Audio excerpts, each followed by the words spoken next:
आप सुन रहे हैं गुनाहों का देवता। लीजिए सुनिए भाग 8।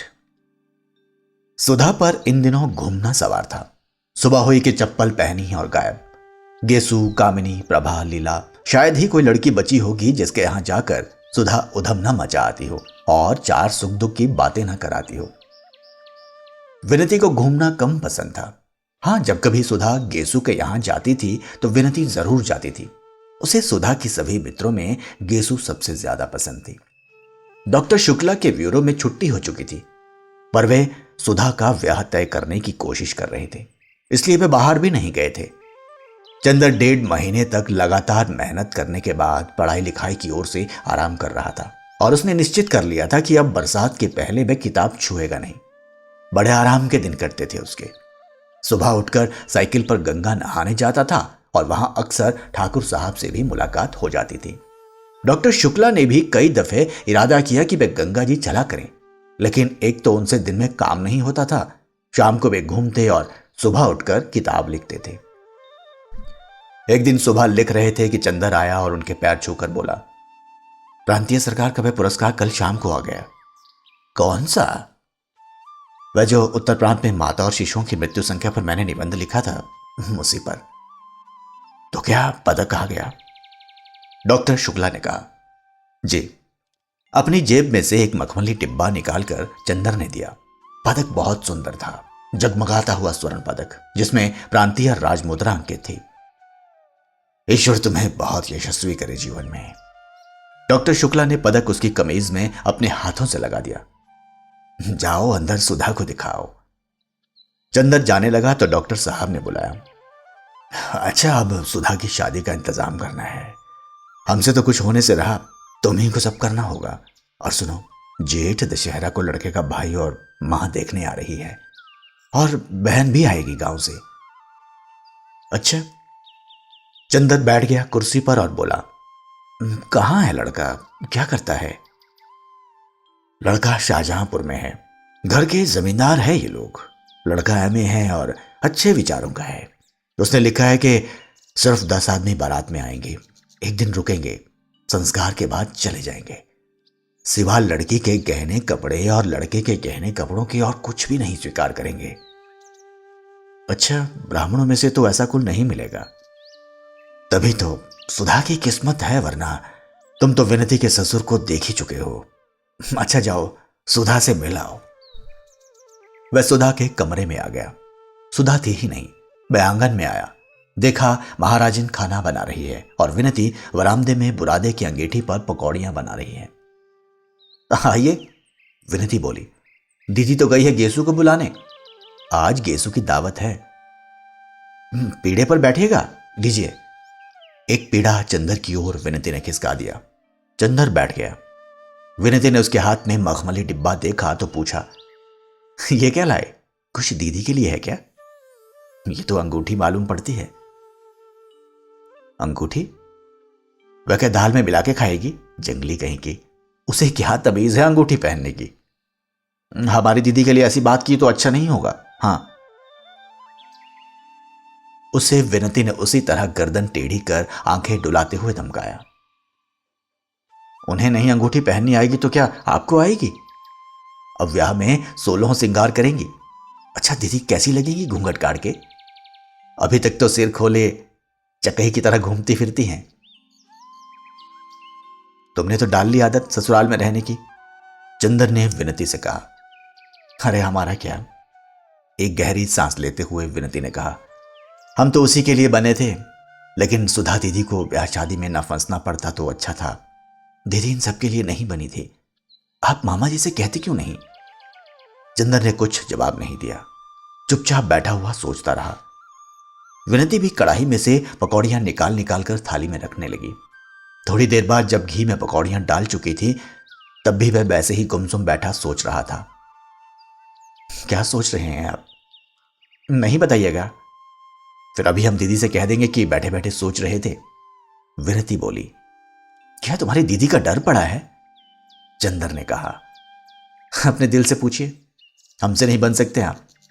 विनती ने मुस्कुराकर कहा और उसके गालों में फूलों के कटोरे खिल गए।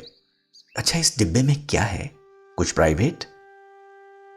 नहीं जी, प्राइवेट क्या होगा, और वह भी तुमसे। सोने का मेडल है, मिला है मुझे एक लेख पर। और चंदन ने डिब्बा खोलकर दिखला दिया। हाँ, ये तो बहुत अच्छा है, हमें दे दीजिए, विनती बोली। क्या करेगी तू? चंदर ने हंसकर पूछा। अपने आने वाले जीजाजी के लिए कान की बूंदें बनवा लेंगे, विनती बोली। अरे हां, आपको एक चीज दिखाएंगे। क्या? ये नहीं बताते, देखिएगा तो चल पड़िएगा। तो दिखाओ ना। अभी तो दीदी आ रही होंगी, दीदी के सामने नहीं दिखाएंगे। सुधा से छिपाकर हम कुछ नहीं कर सकते, ये तुम जानती हो, चंदर बोला। छिपाने की बात थोड़ी है, देखकर तब उन्हें बता दीजिएगा। वैसे वे खुद ही सुधा दीदी से क्या छिपाते हैं। लो, सुधा दीदी तो आ गई। चंदन ने पीछे मुड़कर देखा। सुधा के हाथ में एक लंबा सा सरकंडा था और उसे झंडे की तरह फहराती हुई चली आ रही थी। चंदन हंस पड़ा।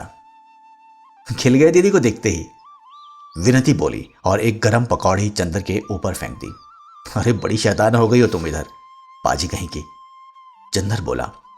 सुधा चप्पल उतारकर अंदर आई, झूमती इठलाती हुई चली आ रही थी। कहो सेठ स्वार्थी मल, उसने चंदर को देखते ही कहा। सुबह हुई और पकौड़े की महक लग गई तुम्हें।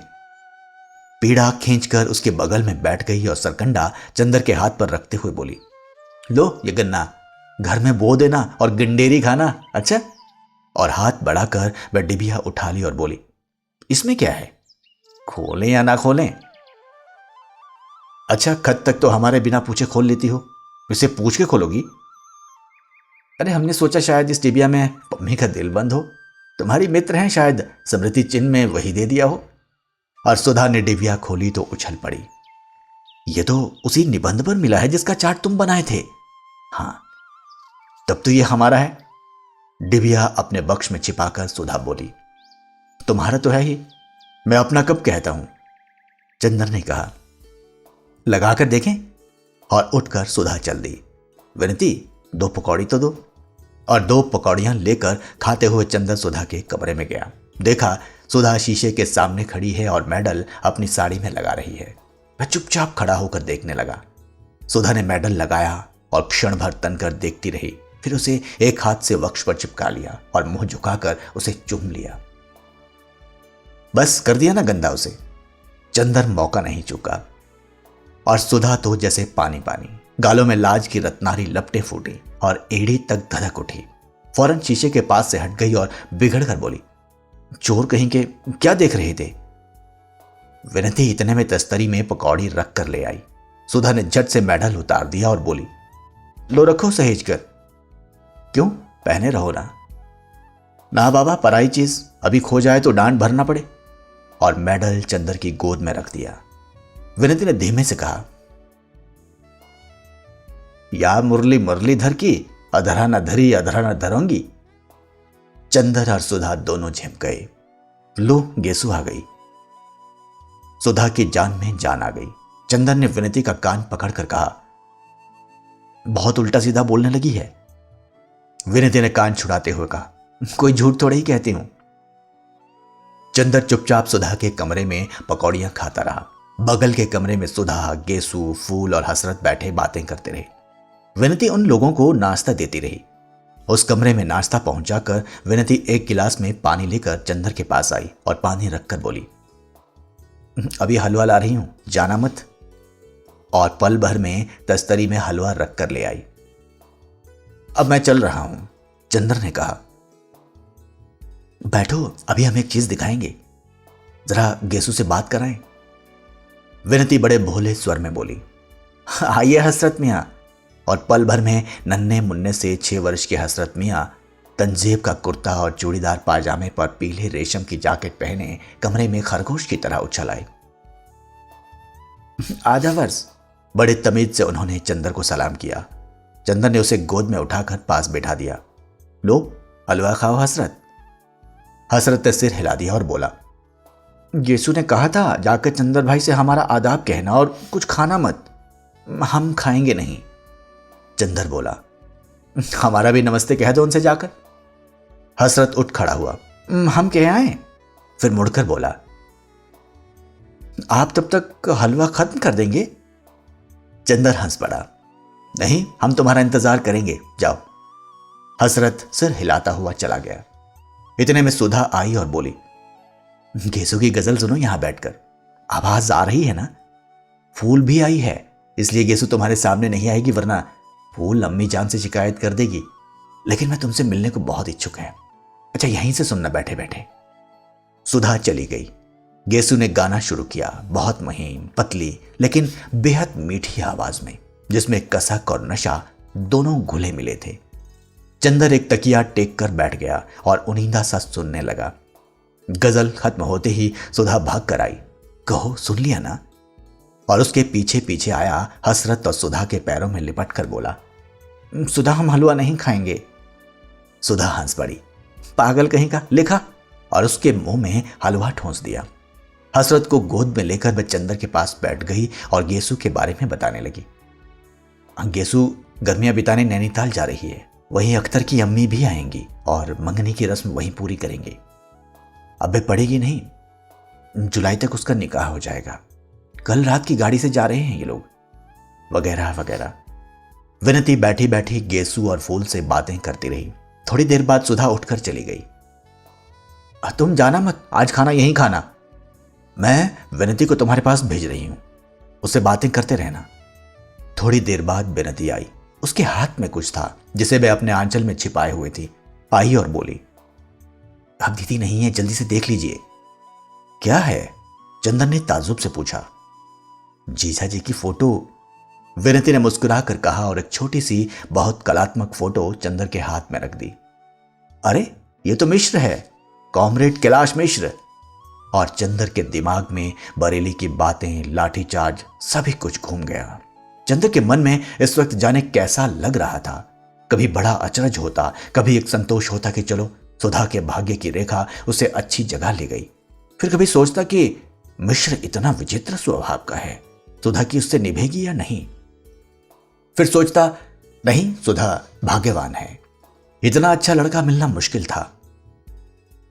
आप इन्हें जानते हैं? विनती ने पूछा। हाँ, सुधा भी उन्हें नाम से जानती है, शक्ल से नहीं, लेकिन अच्छा लड़का है, बहुत अच्छा लड़का। चंदन ने एक गहरी सांस लेकर कहा और फिर चुप हो गया। विनती बोली, क्या सोच रहे हैं आप? कुछ नहीं। पलकों में आए हुए आंसू रोककर और होंठों पर मुस्कान लाने की कोशिश करते हुए बोला, मैं सोच रहा हूं आज कितना संतोष है मुझे, कितनी खुशी है मुझे कि सुधा एक ऐसे घर में जा रही है जो इतना अच्छा है, ऐसे लड़के के साथ जा रही है जो इतना ऊंचा।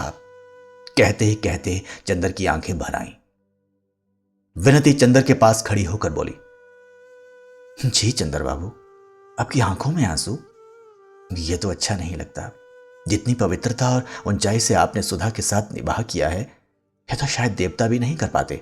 और दीदी ने आपको जैसा निश्चल प्यार दिया है, उसको पाकर तो आदमी स्वर्ग से भी ऊंचा उठ जाता है, फौलाद से भी ज्यादा ताकतवर हो जाता है। फिर आज इतने शुभ अवसर पर आप में कमजोरी कहां से? हमें तो बड़ी शर्म लग रही है। आज तक दीदी तो दूर, हम तक को आप पर गर्व था। अच्छा, मैं फोटो रख तो आऊं, वरना दीदी आ जाएंगी। विनती ने फोटो ली और चली गई। विनती जब लौटी तो चंदर स्वस्थ था।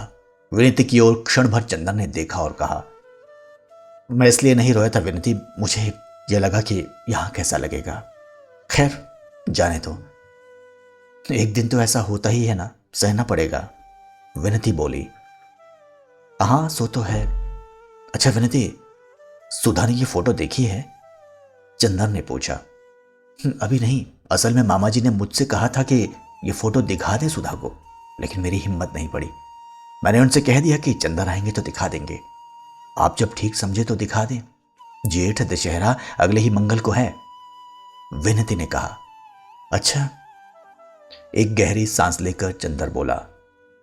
विनती थोड़ी देर तक चंदर की ओर एकटक देखती रही। चंदर ने उसकी निगाह चुरा ली और बोला, क्या देख रही हो विनती? देख रही हूं कि आपकी पलकें झपकती हैं या नहीं। विनती बहुत गंभीरता से बोली। क्यों? इसलिए कि मैंने सुना था देवताओं की पलकें कभी नहीं गिरती। चंदर एक फीकी हंसी हंसकर रह गया। नहीं, आप मजाक ना समझे।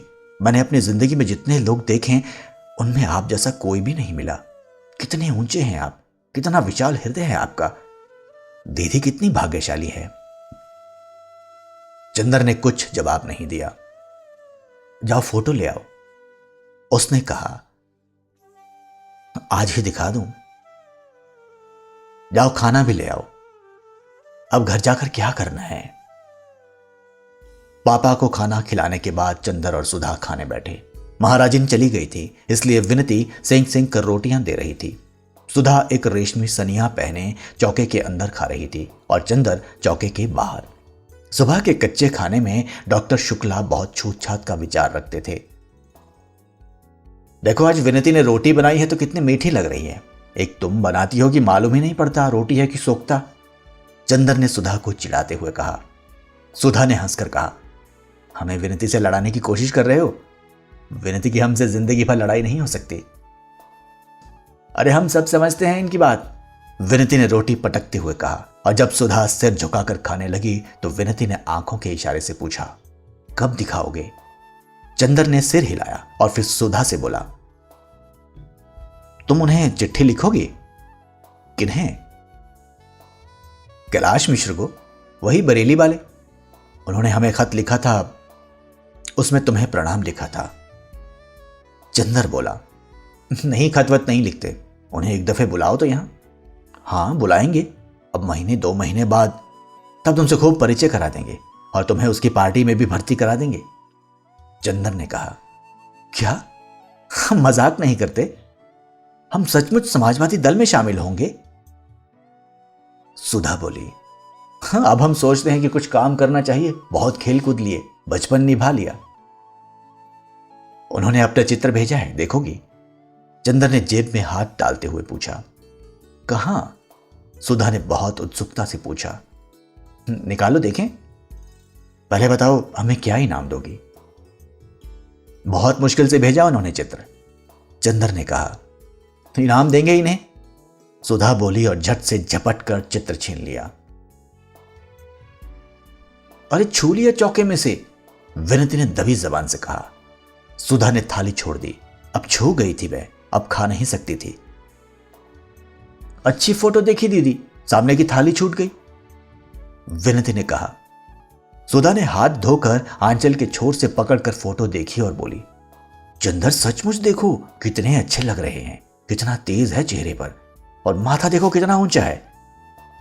सुधा फोटो देखती हुई बोली, अच्छी लगी फोटो? पसंद है? चंदर ने बहुत गंभीरता से पूछा। हाँ हाँ, और समाजवादियों की तरह नहीं लगते ये, सुधा बोली।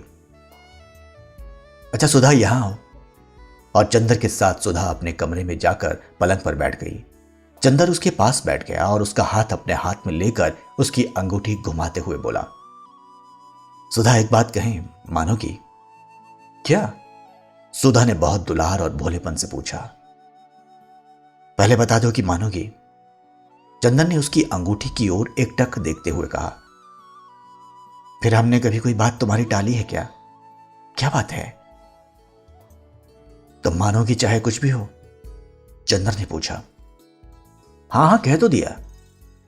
अब कौन सी तुम्हारी ऐसी बात है जो तुम्हारी सुधा नहीं मान सकती? आंखों में, वाणी में, अंग अंग में सुधा के आत्मसमर्पण झलक रहा था। फिर अपनी बात पर कायम रहना सुधा। देखो, उसने सुधा की उंगलियां अपने पलकों से लगाते हुए कहा। सुधे मेरे, तुम उस लड़के से ब्याह कर लो। क्या? सुधा चोट खाई नागिन की तरह तड़प उठी। इस लड़के से? यही शक्ल है इसकी हमसे ब्याह करने की? चंदर, हम ऐसा मजाक नापसंद करते हैं, समझे कि नहीं? इसलिए बड़ा प्यार से बुला लाए, बड़ा दुलार कर रहे थे। तुम अभी वायदा कर चुकी हो, चंदर ने बहुत अजीजी से कहा। वायदा कैसा? तुम कब अपने वायदे निभाते हो? और फिर यह धोखा देकर वायदा कराना क्या? हिम्मत ही तो साफ साफ कहते हमसे, हमारे मन में आता सो कहते। हम इस तरह से बांधकर क्यों बलिदान चढ़ा रहे हो? और सुधा मारे गुस्से के रोने लगी। चंदर स्तब्ध।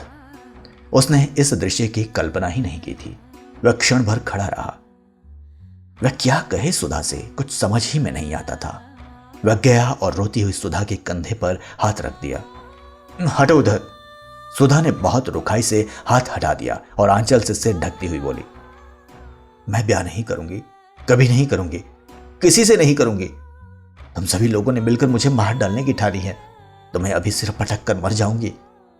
और मारे तैश के सचमुच सुधा ने अपना सिर दीवार पर पटक दिया। अरे, दौड़कर चंदर ने सुधा को पकड़ लिया, मगर सुधा ने गरज कर कहा, दूर हटो चंदर, छूना मत मुझे। और जैसे उसमें जाने कहां की ताकत आ गई है, उसने अपने को छुड़ा लिया। चंदर ने दबी जबान से कहा, छी सुधा, यह तुमसे उम्मीद नहीं थी मुझे। यह भावुकता तुम्हें शोभा नहीं देती। बातें कैसी कर रही हो तुम? हम वही चंदर है ना? हाँ, वही चंदर हो, और तभी तो इस सारी दुनिया में तुम ही एक रह गए हो मुझे फोटो दिखाकर पसंद कराने को। सुधा सिसक सिसक कर रोने लगी। पापा ने भी धोखा दे दिया, हमें पापा से यह उम्मीद नहीं थी।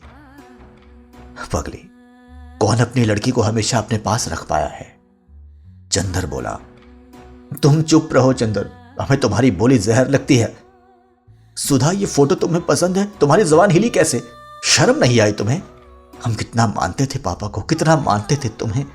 हमें यह नहीं मालूम था कि तुम लोग ऐसा करोगे। थोड़ी देर चुपचाप सिसकती रही सुधा और फिर धधक कर उठी। कहाँ है वे फोटो? लाओ, अभी मैं जाऊंगी पापा के पास। मैं कहूंगी उनसे, हाँ, मैं इस लड़की को पसंद करती हूं, मैं बहुत अच्छा है, बहुत सुंदर है, लेकिन मैं उससे शादी नहीं करूंगी। मैं किसी से शादी नहीं करूंगी, झूठी बात है। और उठकर पापा के कमरे की ओर जाने लगी। खबरदार जो कदम बढ़ाया, चंदर ने डांट कर कहा। बैठो इधर। मैं नहीं रुकूंगी, सुधा ने अकड़ कर कहा। नहीं रुकोगी? नहीं रुकूंगी। और चंदर का हाथ तैश में उठा और एक भरपूर तमाचा सुधा के गाल पर पड़ा। सुधा के गाल पर नीली उंगलियां उपट आई। वह स्तब्ध, जैसे पत्थर बन गई हो। आंख में आंसू जम गए, पलकों में निगाहें जम गई, होठों में आवाजें जम गई और सीने में सिसकियां जम गई। चंदर ने एक बार सुधा की ओर देखा और कुर्सी पर जैसे गिर पड़ा और सिर पटक कर बैठ गया। सुधा कुर्सी के पास जमीन पर बैठ गई, चंदर के घुटनों पर सिर रख दिया। बड़ी भारी आवाज में बोली, चंदर देखे तुम्हारे हाथ में चोट तो नहीं आई? चंदर ने सुधा की ओर देखा, एक ऐसी निगाह से जिसमें कब्र मुंह फाड़कर जुमाही ले रही थी। सुधा एकाएक फिर से सक पड़ी और चंदर के पैरों पर सिर रखकर बोली, चंदर सचमुच मुझे अपने आश्रय से निकाल कर ही मानोगे? चंदर, मजाक की बात दूसरी है, जिंदगी में तो दुश्मनी मत निकाला करो। चंदर एक गहरी सांस लेकर चुप हो गया और सिर थाम कर बैठ गया। 5 मिनट बीत गए। कमरे में सन्नाटा, गहन खामोशी। सुधा चंदर के पांव को छाती से चिपकाए सुनी सुनी निगाहों से जाने कुछ देख रही थी। दीवारों के पार, दिशाओं के पार, क्षितिजों के पार। दीवार पर घड़ी चल रही थी, टिक टिक। चंदर ने सिर उठाया और कहा, सुधा हमारी तरफ देखो। सुधा ने सिर ऊपर उठाया। चंदर बोला, सुधा, तुम हमें जाने क्या समझ रही होंगी, लेकिन अगर तुम समझ पाती कि मैं क्या सोचता हूं, क्या समझता हूं। सुधा कुछ नहीं बोली। चंदर कहता गया, मैं तुम्हारे मन को समझता हूं सुधा। तुम्हारे मन ने जो तुमसे नहीं कहा वह मुझसे कह दिया था।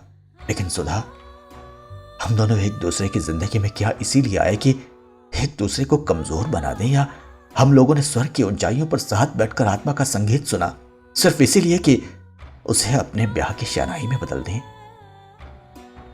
गलत मत समझो चंदर, मैं केसु नहीं कि अख्तर से ब्याह के सपने देखूं, और न तुम ही अख्तर हो चंदर। मैं जानती हूं कि मैं तुम्हारे लिए राखी के सूत से भी ज्यादा पवित्र रही हूं, लेकिन मैं जैसी हूं मुझे वैसी ही क्यों नहीं रहने देते? मैं किसी से शादी नहीं करूंगी, मैं पापा के पास रहूंगी। शादी को मेरा मन नहीं कहता, मैं क्यों करूं? तुम गुस्सा मत हो, दुखी मत हो। तुम आज्ञा दोगे तो मैं कुछ भी कर सकती हूं, लेकिन हत्या करने से पहले ये तो देख लो कि मेरे हृदय में क्या है। सुधा ने चंदर के पांव को अपने हृदय से और भी दबाकर कहा, सुधा, तुम एक बात सोचो, अगर तुम सबका प्यार बटोरती चलती हो तो कुछ तुम्हारी जिम्मेदारी है या नहीं? पापा ने आज तक तुम्हें किस तरह पाला, अब क्या तुम्हारा यह फर्ज है कि तुम उनकी बात को ठुकराओ? और एक बात और सोचो, हम पर कुछ विश्वास करके ही उन्होंने कहा कि मैं तुमसे फोटो पसंद कराऊं। अगर अब तुम इनकार कर देती हो तो एक तरफ पापा को तुमसे धक्का पहुंचेगा, दूसरी ओर मेरे प्रति उनके विश्वास को कितनी चोट लगेगी। हम उन्हें क्या मुंह दिखाने लायक रहेंगे भला? तो तुम क्या चाहती हो? महज अपनी थोड़ी सी भावुकता के पीछे तुम सभी की जिंदगी चौपट करने के लिए तैयार हो? यह तुम्हें शोभा नहीं देता है। क्या कहेंगे पापा कि चंदन ने अभी तक तुम्हें यही सिखाया था? हमें लोग क्या कहेंगे बताओ? आज तुम शादी ना करो, उसके बाद पापा हमेशा के लिए दुखी रहा करें और दुनिया हमें कहा करे, तब तुम्हें अच्छा लगेगा। नहीं, सुधा ने भर्राए हुए गले से कहा। तब और फिर एक बात है ना सुधी, सोने की पहचान आग में होती है ना। लपटों में अगर उसमें और निखार आए तभी वह सच्चा सोना है।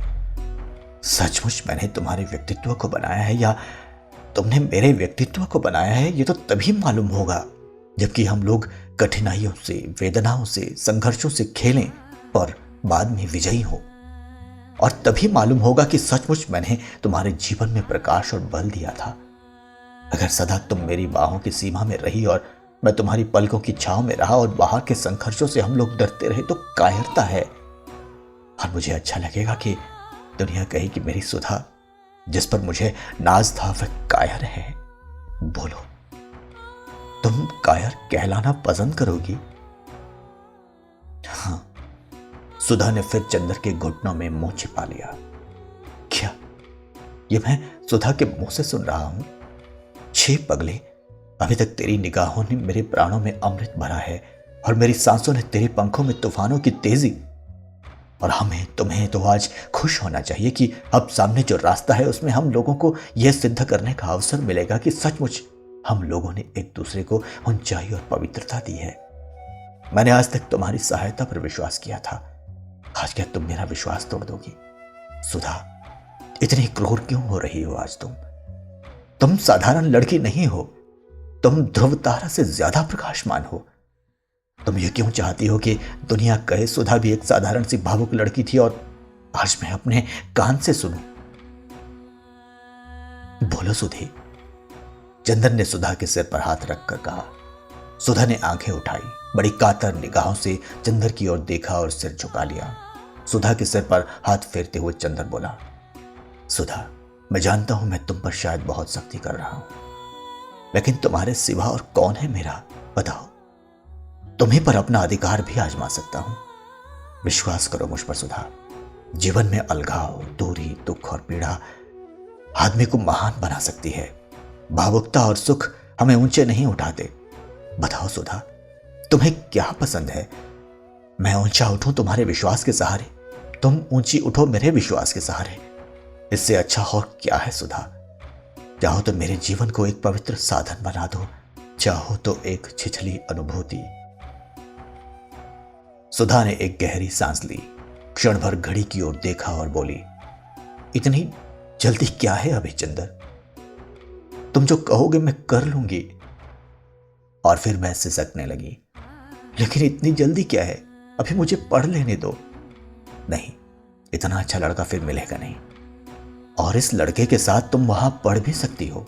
मैं जानता हूं उसे, वह देवताओं सा निश्चल है। बोलो, मैं पापा से कह दूं कि तुम्हें पसंद है? सुधा कुछ नहीं बोली। मौन का मतलब हां है ना? चंदर ने पूछा। सुधा ने कुछ नहीं कहा, झुककर चंदर के पैरों को अपने होठों से छू लिया और पलकों से दो आंसू चू पड़े। चंदर ने सुधा को उठा लिया और उसके माथे पर हाथ रखकर कहा, ईश्वर तुम्हारी आत्मा को सदा ऊंचा बनाएगा सुधा। उसने एक गहरी सांस लेकर कहा, मुझे तुम पर गर्व है, और फोटो उठाकर बाहर चलने लगा। कहां जा रहे हो? जाओ मत। सुधा ने उसका कुर्ता पकड़कर बड़ी आजीजी से कहा, मेरे पास रहो, तबीयत घबराती है। चंदर पलंग पर बैठ गया। सुधा तकिए पर सिर रखकर लेट गई और फटी फटी पथराई आंखों से जाने क्या देखने लगी। चंदर भी चुप था, बिल्कुल खामोश। कमरे में सिर्फ घड़ी चल रही थी, टिक टिक। थोड़ी देर बाद सुधा ने चंदर के पैरों को अपने तकिए के पास खींच लिया और उसके तलवों पर होंठ रखकर उसमें मुंह छिपाकर चुपचाप लेटी रही। विनती आई, सुधा हिले भी नहीं। चंदर ने देखा वह सो गई थी। विनती ने फोटो उठाकर इशारे से पूछा, मंजूर? हाँ। विनती ने बजाय खुश होने के चंदर की ओर देखकर सिर झुका लिया और चली गई। सुधा सो रही थी और चंदर के तलवों में उसकी नरम कमारी सांसें गूंज रही थी। चंदर बैठा रहा चुपचाप। उसकी हिम्मत न पड़ी कि वह हिले और सुधा की नींद तोड़ दे। थोड़ी देर बाद सुधा ने करवट बदली तो वह उठकर आंगन के सोफे पर जाकर लेट रहा और जाने क्या सोचता रहा। जब उठा तो देखा धूप ढल गई है और सुधा उसके सिरहाने बैठी उसे पंखा झल रही है। उसने सुधा की ओर एक अपराधी जैसी कातर निगाहों से देखा और सुधा ने बहुत दर्द से आंखें फेर ली और ऊंचाइयों पर आखिरी सांसें लेती हुई मरणासन धूप की ओर देखने लगी। चंदर उठा और सोचने लगा तो सुधा बोली, कल आओगी कि नहीं? क्यों नहीं आऊंगा? चंदर बोला, मैंने सोचा शायद अभी से दूर होना चाहते हो। एक गहरी सांस लेकर सुधा बोली और पंखे की ओट में आंसू पोंछ लिए।